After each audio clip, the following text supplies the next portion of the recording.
नमस्कार। स्वागत करता हूं मेरे चैनल पे और मैं हूं एस्ट्रोलॉजर डॉक्टर रवि गुप्ता। दर्शकों, आज मैं ज्योतिषीय योग के कुछ ऐसे योगों के बारे में चर्चा करने जा रहा हूं जिससे आप अपनी जन्म पत्रिका में या सामने वाले की जन्म पत्रिका में यह देख करके अवश्य समझ जाएंगे कि उनके अंदर कामुकता की स्थिति क्या है। बहुत ही महत्वपूर्ण टॉपिक है क्योंकि लोग विवाह करते हैं तो बहुत सारे चीजों को जो है देखते हैं, उसमें यह भी बहुत महत्वपूर्ण होता है और साथ में जो है यह ऐसी चीजें हैं कि जिसके चलते इंसान के जीवन में बहुत सारी समस्याओं का सामना करना पड़ता है और कई परिवार टूटने के कगार पे भी आ जाते हैं। अतः यह उपयोगी योग है जो आपको अवश्य देखने चाहिए।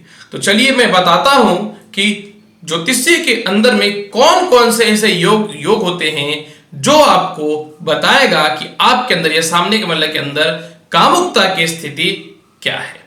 सबसे पहला मैं बताना चाहता हूं, अगर आपके जन्म पत्रिका में लग्नेश यानी पहला घर के जो स्वामी होते हैं द्वादश स्थान पर अगर जाके बैठ जाता है या फिर 12वें भाव का मालिक लग्न में आकर के बैठ जाता है तो ऐसे व्यक्ति के अंदर जो कामुकता की स्थिति होती है वह अच्छी होती है। ऐसे व्यक्तियों के अंदर जो है कामुकता की स्थिति उसके नियंत्रण में होता है।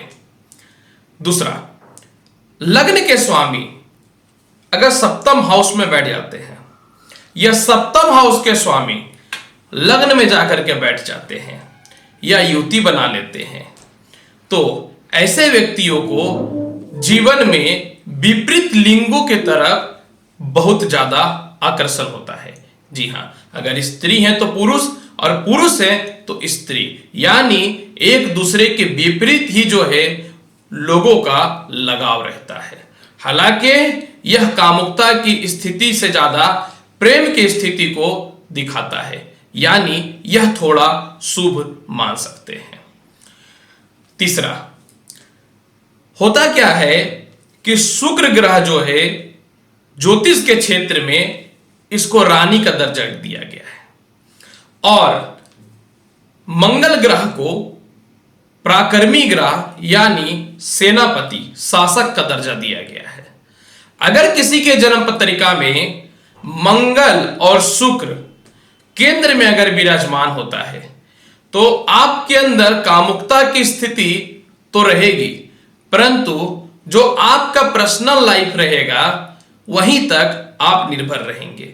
लेकिन अगर यही युति सप्तम हाउस में हो जाता है या फिर जो है सप्तम हाउस के अलावा यानी केंद्र के सप्तम हाउस को छोड़ करके और अन्य जगह पे कहीं पे होता है, अगर अष्टम और द्वादश में हो जाए तो ऐसे व्यक्तियों का कामुकता की स्थिति बहुत ही तुच्छ और बहुत ही गंदी स्थिति होती है।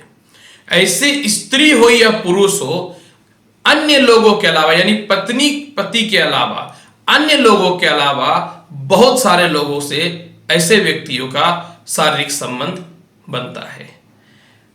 95% जो गलत कार्य करने में वो स्त्री हो या पुरुष हो जो लिप्त होते हैं उनकी कुंडलियों में यह योग पाया जाता है और ऐसे व्यक्ति ही जो हैं अपनी कामुकता की चरम सीमा को अंतिम लक्ष्य तक पहुंचाने के लिए जो है लोगों से पैसे तक का भी डिमांड कर देते हैं। अतः कामुकता का यह जो योग होता है यह बहुत खराब होता है। आगे बताता हूं, अगर मंगल और शनि द्वादश हाउस में बैठ जाता है जिसको 12वां घर बोलते हैं 12th हाउस, तो ऐसे व्यक्तियों के अंदर भी कामुकता की स्थिति बहुत अच्छी नहीं होती है।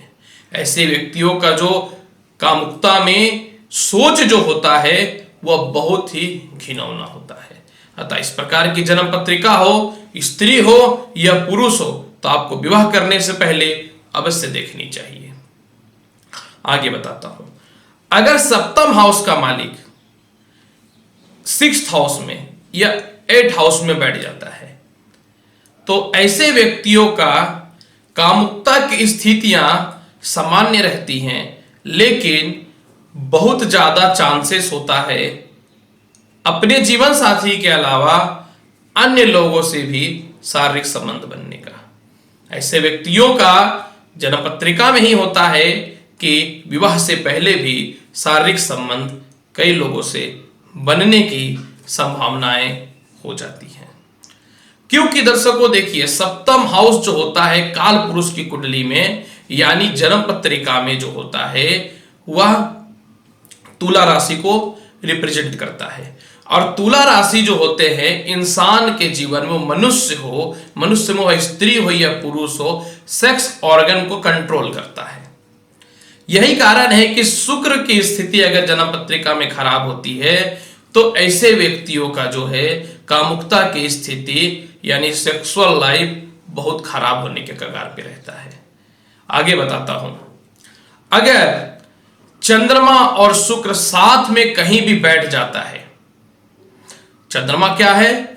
चौथे भाव का मालिक है। चौथा भाव क्या है? इंसान का सुख है।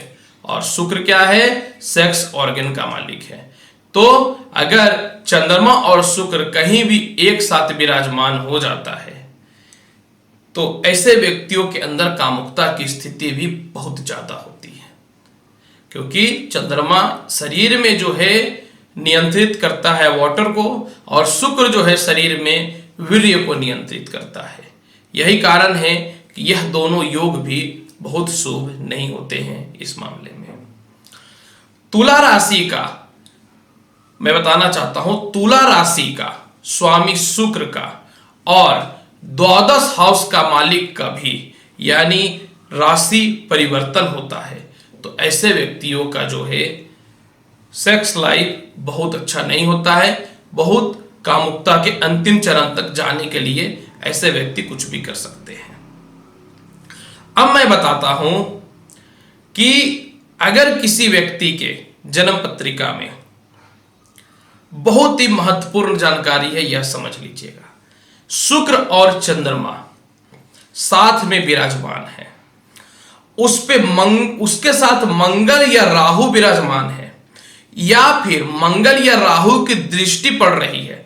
मैं पुनः आपको बताना चाहता हूं, किसी की भी जन्म पत्रिका में शुक्र और चंद्रमा साथ में विराजमान है और उसके साथ मंगल या राहु विराजमान या उनकी दृष्टि पड़ रही है, तो ऐसे व्यक्तियों के अंदर कामुकता का हद उस लेवल का होता है जो बहुत घिनौना स्तर का होता है।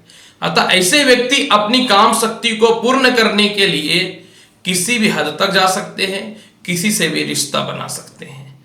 ऐसा ज्योतिष शास्त्र में स्पष्ट वर्णन किया गया है। अब मैं आपको बताना चाहता हूं लास्ट में, अगर किसी के जन्म पत्रिका में सप्तम हाउस पे सूर्य के साथ राहु विराजमान हो जाता है तो ऐसे व्यक्तियों के अंदर कामुकता की योग बहुत होते हैं, परंतु ऐसे व्यक्तियों का सेक्स ऑर्गन जो होता है वह प्रॉपर वर्क नहीं करता है। अर्थात ऐसे व्यक्तियों के अंदर थोड़ी नापुरुषता की गुण पाए जाते हैं, वह स्त्री हो या पुरुष हो। दर्शकों, आज मैंने आपको बताया कि आप किसी की जन्म पत्रिका देख करके यह कैसे जान सकते हैं कि उसके अंदर सेक्स लाइफ उसकी क्या रहेगी। चैनल अच्छा लगता है तो लाइक करें, शेयर करें, सब्सक्राइब करें। अगर मेरे से पर्सनली एस्ट्रोलॉजी कंसल्टेशन लेना चाहते हैं तो नंबर फ्लैश हो रहा है, ले सकते हैं।